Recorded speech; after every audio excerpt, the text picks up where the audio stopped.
Cold డ్రిఫ్ దగ్గుమందు episode లో కీలక పరిణామం చోటు చేసుకుంది. కోల్డ్ డ్రిఫ్ సిరప్ తయారీ సంస్థ శ్రేసన్ ఫార్మా యూనిట్ యజమాని పోలీసులు అరెస్ట్ చేశారు. మరొకవైపు సీబీఐ విచారణ చేయాలని పిల్పై సుప్రీంకోర్టు ఇవాళ విచారణ చేయబోతోంది. మధ్యప్రదేశ్, రాజస్థాన్ రాష్ట్రాల్లో కోల్డ్ రిలీఫ్ సిరప్ వాడిన 20 మందికి పైగా చిన్నారులు చనిపోయారు.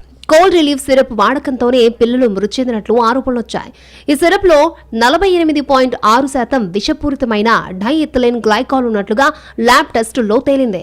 దీంతో Sresan pharma owner G Ranganathan ను విచారించిన మధ్యప్రదేశ్ పోలీసులు ఆ వెంటనే అరెస్ట్ చేశారు. ఈ కేసుకు సంబంధించి మరిన్ని అరెస్టులు జరిగే అవకాశం ఉంది. కోల్డ్ రిలీఫ్ దగ్గు సిరప్ లు మధ్యప్రదేశ్ తో పాటు ఒడిశా, పుదుచ్చేరులకు సరఫరా చేసినట్లు ప్రాథమిక దర్యాప్తులో తేలింది. కోల్డ్ రిలీఫ్ సిరప్ దేశవ్యాప్తంగా కలకలం రేపుతోంది.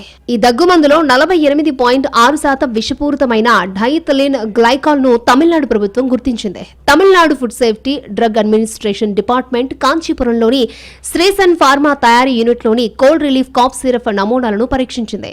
ఈ నమూనాల్లో అనుమతించిన స్థాయికి మించి డీఈజీ ఉందని తెలిపింది. దీంతో తమిళనాడు ప్రభుత్వం దగ్గుమందు అమ్మకాలను నిషేధించింది.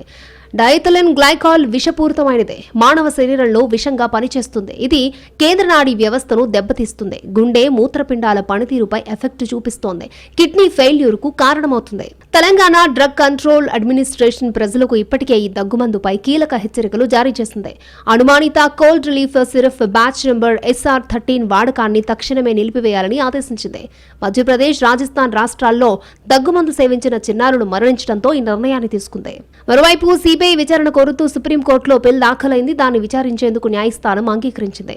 ఈ పిల్పై తక్షణమే విచారణ చేయాలని పిటిషనర్, న్యాయవాది విశాల్ తివేరి విజ్ఞప్తి చేశారు. ఈ క్రమంలో ప్రధాన న్యాయమూర్తి justice B R Gavai, justice Ujjal Bhuyan, justice K Vinod చంద్రన్లతో కూడిన ధర్మాసనం న్యాయవాది అభ్యర్థనలను పరిగణలోకి తీసుకుంది. దీనిపై శుక్రవారం విచారణ జరిపేందుకు అంగీకరించింది.